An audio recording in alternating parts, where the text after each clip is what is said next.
folks, Joseph Sabora here. I'm doing another review in December, since it's already Christmas month as we know it. The last review I did was a special review of the infamous Brazil-produced animated holiday special, The Christmas Tree, which aired on USA Network 10 years ago and had several repeats until they stopped somewhere in the 90s. But you know, it's about that mean-spirited lady who owns an orphanage to all these poor orphan children, who made a magical friend that's a tall pine tree that will gather some wishes and hopefully they'll have a miracle to follow. But then a new family came along and trying to fix this problem. Yeah, so on and so forth. Simply the worst, as everyone had covered. But now I'm going to be reviewing a Christmas movie that came out recently, streaming on HBO Max on November 24th of this year. It's available now. It's produced by New Line Cinema and it's distributed by Warner Brothers Pictures. It's a Christmas comedy called 8-Bit Christmas. Basically, it's a rehash of A Christmas Story. Yeah, you know the story. I keep repeating myself. You know, about a young kid named Ralphie who all he wants for Christmas is a Red Ryder BB gun. But his parents have forced him not to because he'll shoot his eye out. You know, guns are very dangerous. But apparently he got one later on.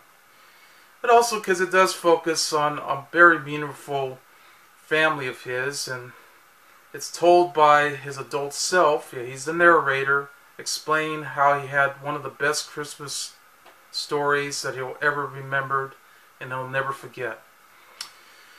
Well, they were going for this one, so now you have Neil Patrick Harris from Doogie Howser, MD, to narrate the story with his daughter, who actually wants a cell phone for Christmas. Apparently he talks about how when he was very young, yeah, his name is Jake Doyle, by the way, who just wants a Nintendo for Christmas.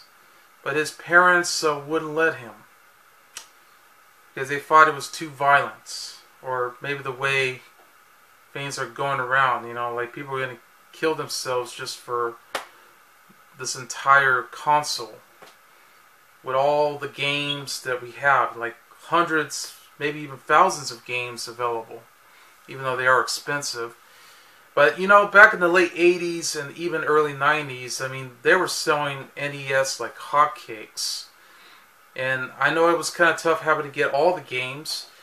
The one NES system actually included the Super Mario Brothers with Duck Hunt, so it does come with a zapper gun.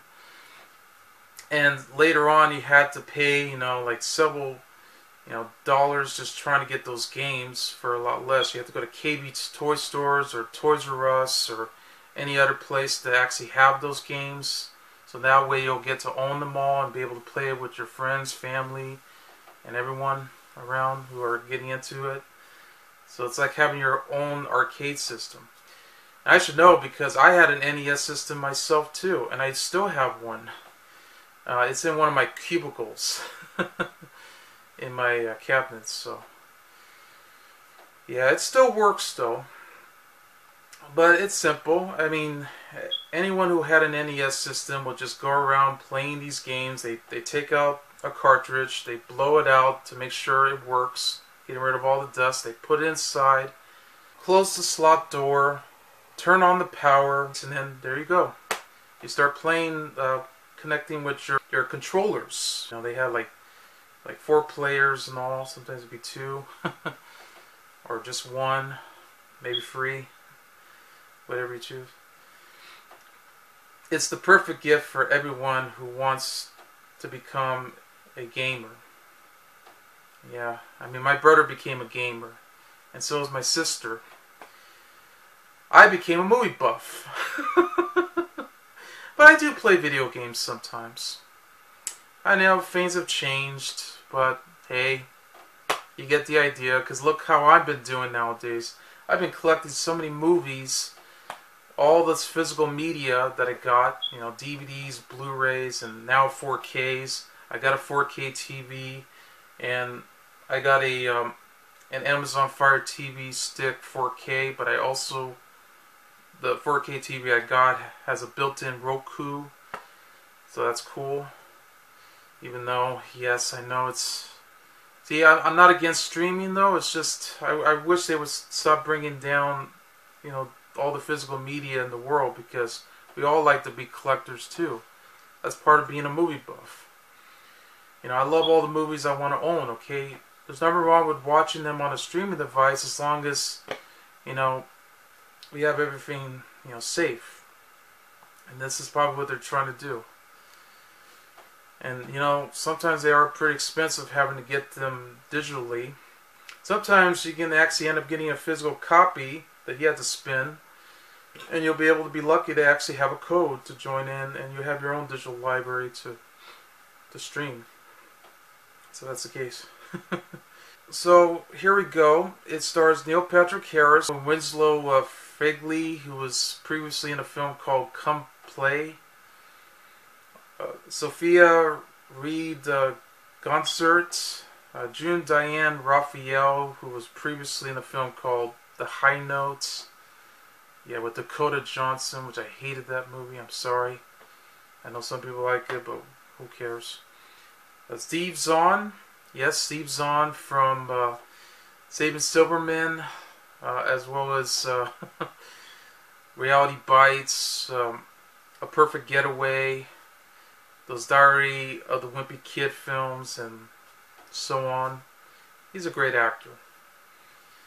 Bella Luna Resnick, Chi Tafari Satino Bernard, Max Malaz, Burrell Watkins, Cyrus Arnold, Baraklin Rackins. I don't know if I'm saying them right, but I know it's tough. Chandler Dean, Katia Smith, Tom Rudney, and David Cross. Yes, David Cross from Small Soldiers. It's written by Kevin Jabowski, who wrote the novel in 2013, which is based on. And it's directed by Michael Dowse, as you're familiar with this name. He directed the movie Goon. He recently did Stuber with Dave Bautista. And he also did, which is criminally underrated, the 80s nostalgic comedy called Take Me Home Tonight. Yeah, and I have that on Blu-ray and DVD. The movie begins set in the present-day Chicagoland area, Reneka, which is somewhere in Chicago, Illinois. We meet an adult named Jack Doyle, who's played by Neil Patrick Harris, who brought along with his daughter, Annie, played by Sophia Reed Gonzert, who all she really wanted was a cell phone for Christmas. Yeah, like everyone else does. Everybody wants to have an iPhone 12 Pro Max, or 13 perhaps, since we're now getting into the most recent years. Such a boring gift, if you ask me. I would rather get a 4K TV instead. And even better yet, maybe getting a video game console, which I guess that will lead to that story. Because, of course, Jack is not going to be able to give her the phone. He only gets one because, you know, he's an adult and he needs it for emergencies and all that. So at that point on, they're about to head off to his family home, where he's about to tell a story that when he was a young boy, he was begging his parents to actually get him a Nintendo Entertainment System, because this was one of the biggest items, you know, during the late 80s. So it's flashing back to 1988, and he narrates this story where his buddies Mikey, played by Chi Tafari, along with Teddy, played by Brendan Rackins, Tammy, you know, a girl played by Brella Rackins, and Evan, played by Santino Bernard, and they even join in with this pathological liar named Jeff, played by Max Malaz. Joining in, and all the rest of the town kids were all begging for a Nintendo for Christmas, so that way they'll be able to play video games of their own. So that means they get to own all the NES accessories, such as the Power Glove and the Power Packs and all this other equipment they got. They get those 2 controllers that they can hook up. They take out a cartridge. They'll stick in the game, shut the trap door, and now they can finally blast their way out. You know, once they connect everything to the TV, and they'll play all the games that they want, like a Super Mario Brothers, Duck Hunt, Hogan's Alley, The Legend of Zelda, and Rampage, so on and so forth. But they can't afford it though, and the parents decided not to let them. But of course, the only one who actually owns the Nintendo Entertainment System is this rich brat named Timmy, played by Chandler Dean, and he's a complete asshole as we speak. So at this rate, anybody who enters his mansion, because he has all of the stuff in his possession coming from his parents, who are very rich, that he's going to invite like either 5 people or more if they bring in all the other stuff that he needs, so that way they'll be able to play the games, only leaving everyone else behind. So apparently he's playing all the games on his own, not letting anyone else give it a try unless they're going to. So they'll try to beat him on his game. Yeah, typical. And they had to play all the NES games. They also have all the other stuff like the Pop-Tarts and all this equipment that they got around. They had like a jukebox, the popcorn machines, everything. So yes, they're about to play the NES system straight from a 42 CRT TV, which is the Toshiba. Looks nothing like a 42 inch. It looks more like a 25 inch. I mean, 40 is pretty much the standard for bigger TVs at the time. So they obviously didn't get that right. So anyway, all of his friends were begging one, but no such luck because they're too expensive. Therefore, we meet Jake's parents, John and Kathy, both played by Steve Zahn and June Diane Raphael, all which have refused to give him one. But they were anxious to find a Cabbage Patch doll for his sister, Lizzie, played by Beluna Resnick. But they were trying to find the one that has red hair and freckles. Now, of course, Cabbage Patch dolls were selling like hotcakes since the 80s. Yeah, 83 was the year where they had a huge craze for Cabbage Patch dolls. And they were running like crazy. I mean, that's what happened during, Black Friday or Christmas shopping, where people were rushed by to get that doll. And it was like a mess. So at that point on, Cabbage Patch dolls were very popular even in the late 80s, and they were going through the roof even in the 90s. So everyone wants to have one, but mostly girls too. Anyway, at that point on, John was trying to find the doll somewhere, but they were out of stock at the local mall. That's why they were having a hard time trying to look for one in every place. They even offered a black market dealer, who's played by David Cross, to actually offer him the doll, but that would be later in the story. Well, meanwhile, he and his friends were about to enter a contest by selling weaves, so that way they'll be able to earn that prize. which is during the Boy Scouts, which that means they're going to be able to give them the biggest prize of them all, the Nintendo Entertainment System. See if this will work. Or also trying to take care of all the old folks around at the retirement home. They also had to deal with this tall bully that's like a Scott Farkas type, only he looks more like somewhat of a heavy metal singer of any kind.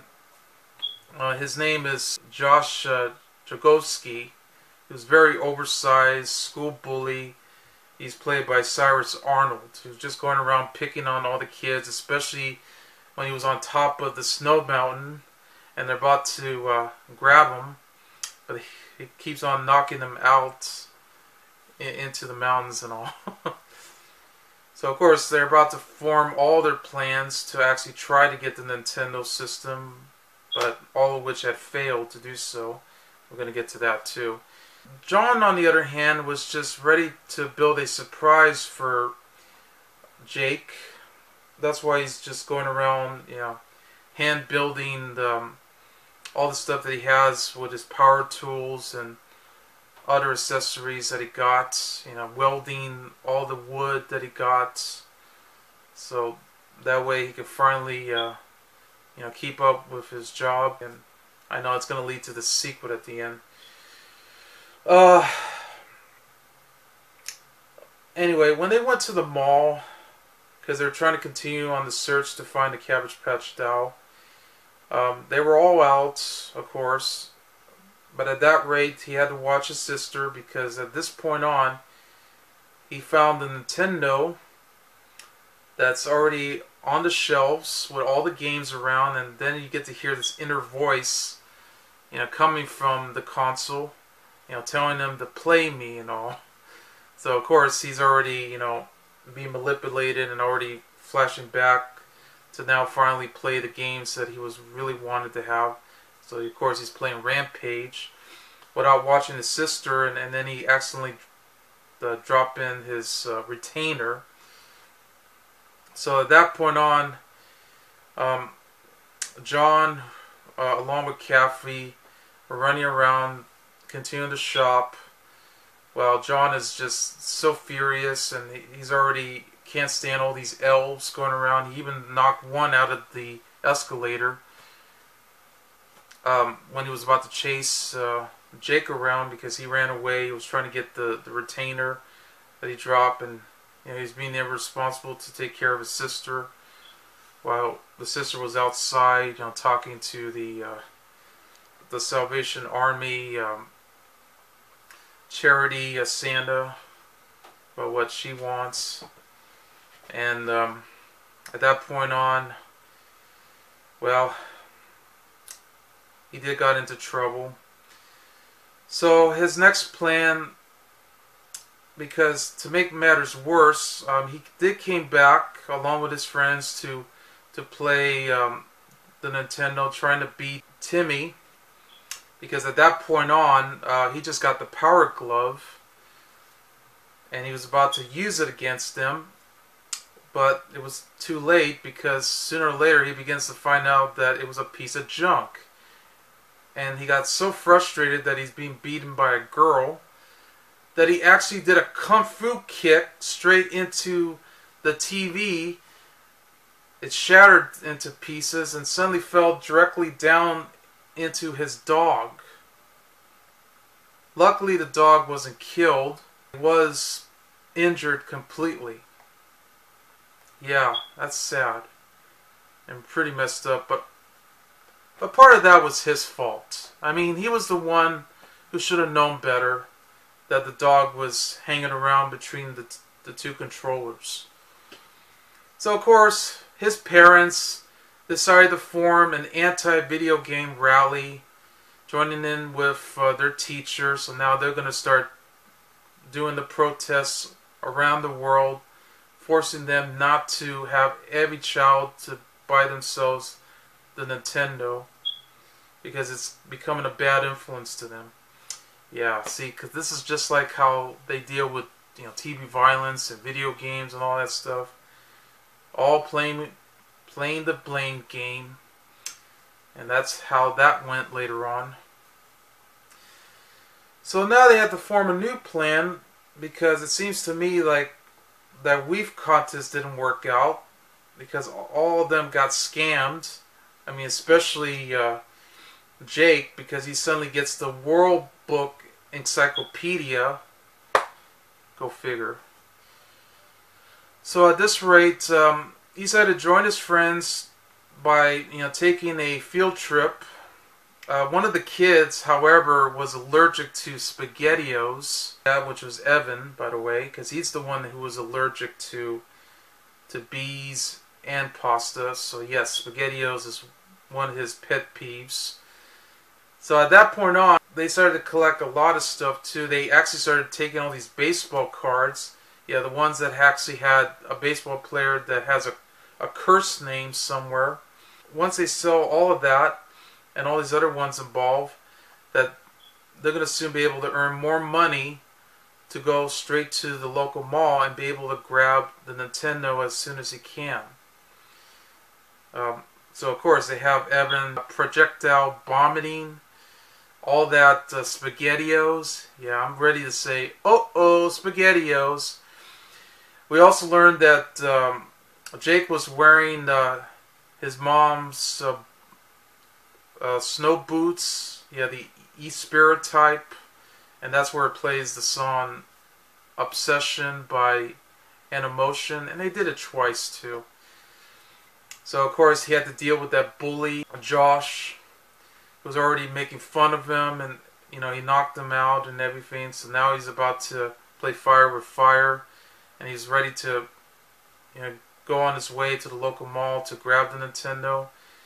And he finally got there just in time as he could, even though he almost got caught by his friend's mom and the other mother, just going around protesting at the mall.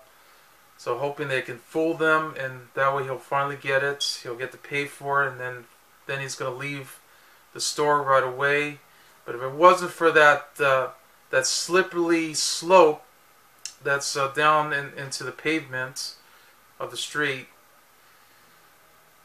he would have been so lucky to finally get the Nintendo that he was been waiting for. Because it suddenly got crashed, it exploded, and now he's all alone without one. He almost could have got one from the dealer, but no such luck. But apparently he was telling them that he actually had feelings too, that I guess all he cares about is his family, and that's exactly what Jake learns about. That's more than presents. That's what leads to to Christmas, because he was hoping that maybe his dream will come true, because he's getting the usual presents coming from his family. Their sister finally got the Cabbage Patch doll. And what he was hoping he was going to get the Nintendo, well, spoiler alert, he doesn't get one. He got a Light Bright from Japan. But the real present that he really got was coming from his father,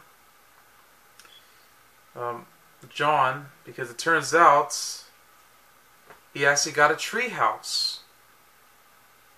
Yeah, that he built from scratch. Even though, yes, he had to go around picking some poop that was coming from his dog. Yeah, there's like tiny bits of poop all the way around the backyard, the front porch, everywhere in the snow, and it's really disgusting. But it seemed like this was just part of the surprise to now finally get to have his own treehouse, so he gets to hang around with his friends. So we now learned that he got the Nintendo later that summer as a token of his appreciation and all. So now we get to see Kathy, already older now. They're ready to have a Christmas dinner. And sadly, we lost his father. But at least they remember and cherish by in this hug-tugging moment. So at this point on, they did have a wonderful Christmas. Yeah. I would say it's a decent time waster, but it's no A Christmas Story, not even The Princess Bride, or even The Wonder Years for that matter, to use that tone here. I mean, the cast did what they could. I mean, Neil Patrick Harris does give a heartwarming performance as his adult self. Steve Zahn, on the other hand, I felt like he was pretty wasted in this movie. I guess he could have done so much more if it wasn't for that last scene. I just felt like, there could have been some more bonding with Jake, and that's probably what it could have been. It just seemed like it happened so fast. Kathy, June Diane Raphael just gives it a nothing role as Kathy, Jake's mom.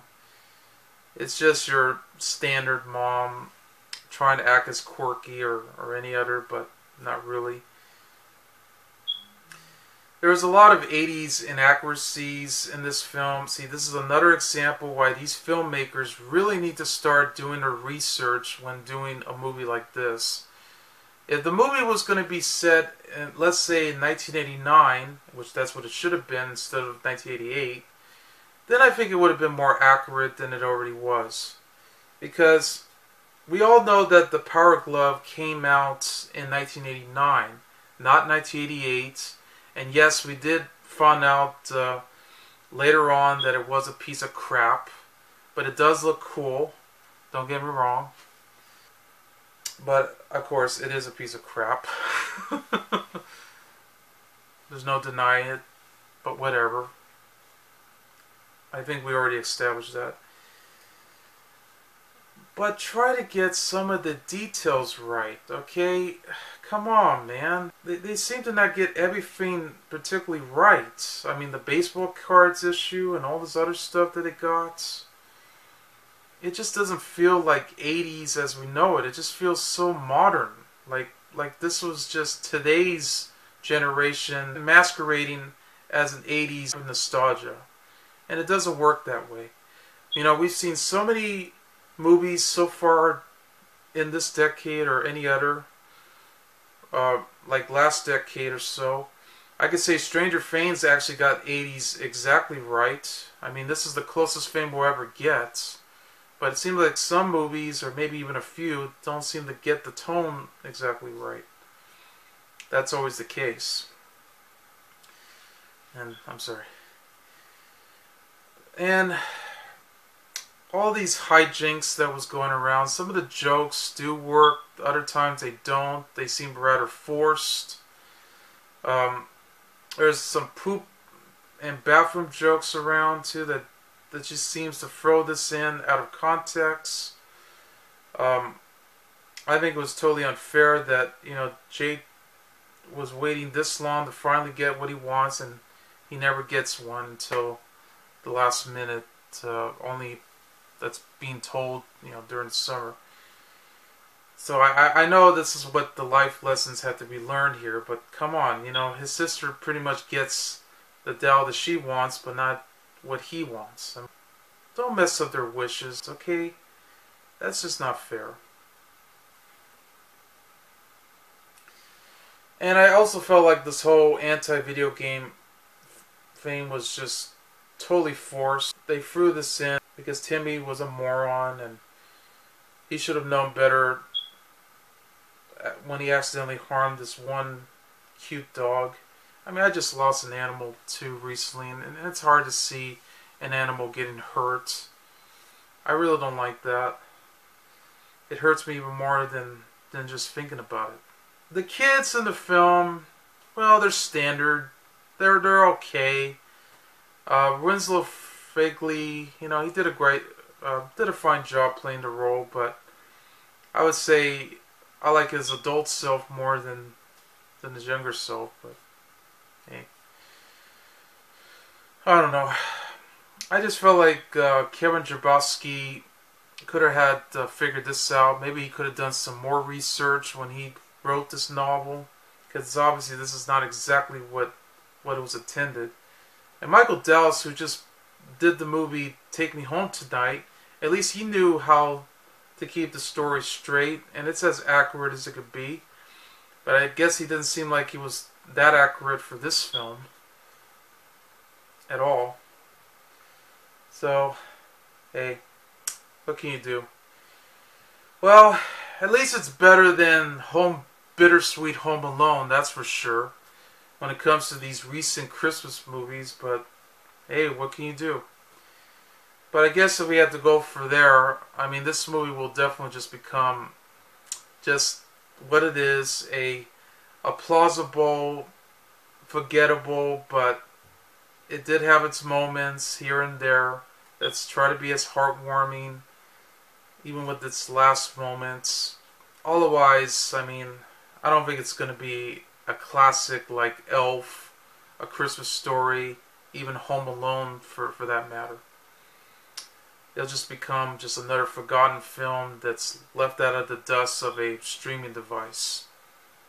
I mean, I did laugh at some scenes here and there, such as the one where, you know, you get the Nintendo Entertainment System that just came to life and basically, you know, just telling Jake to just play me and play the games that you want. Who cares about what your family says and all? I gotta admit, that was a very oddly scene, but I guess it really worked at some level. And there are some, and I guess the vomit scene kind of went a little too far, and all of that. And some jokes work, some don't.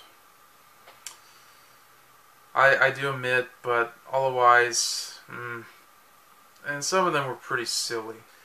I'm sure it'll probably hit home video next year when this ever happens.